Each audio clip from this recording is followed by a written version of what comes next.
Does listening merely means hearing? What obstructs effective listening in a classroom? What about grapevine communication? And what characteristics does it come up with?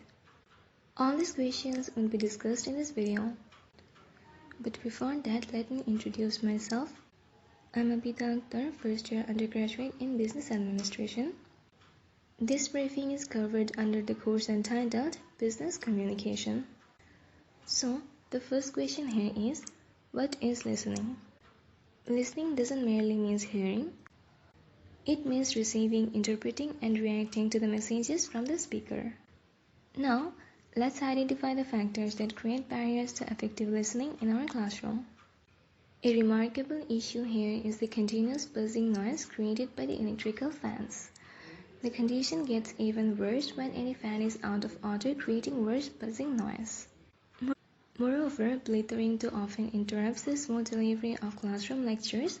Sometimes, some of us struggle to understand what is being said and ask others regarding the confusion during a session, which ultimately disturb others too. In addition, when we enter the class late, seeking permission to enter, it inevitably distracts effective listening. Mobile phones individually distract us from paying our full attention in the class. Even if it is in the vibration mode, it alters our focus as we realize it and wonder what the notification might be or who might have called. The length of the lecture has indirect effect on effective listening. The listeners tend to lose attention when the lecture is too long at a stretch. As an individual problem, we might go through drowsiness and inattention, which hold back us from listening attentively. Besides, as external factors, the sounds from rain, thunderbolt, construction, installation, and other obstruct effective listening in the classroom. Now, let's move on to our next topic, that is grapevine communication. When people casually hear and share information among themselves via unofficial source, it can be referred as grapevine communication. There are certain characteristics of grapevine communication through which we can categorize a communication as grapevine communication. As an informal mode of communication, it is very casual. The formal means of communication such as official declaration, notice, emails, and such are not used in this case.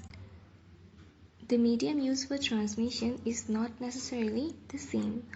One might hear a conversation in person and might transmit it to others via mobile phone.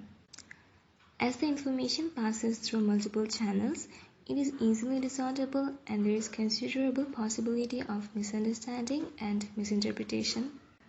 Thus, it leads to the fact that the information is uncertain and mostly unreliable.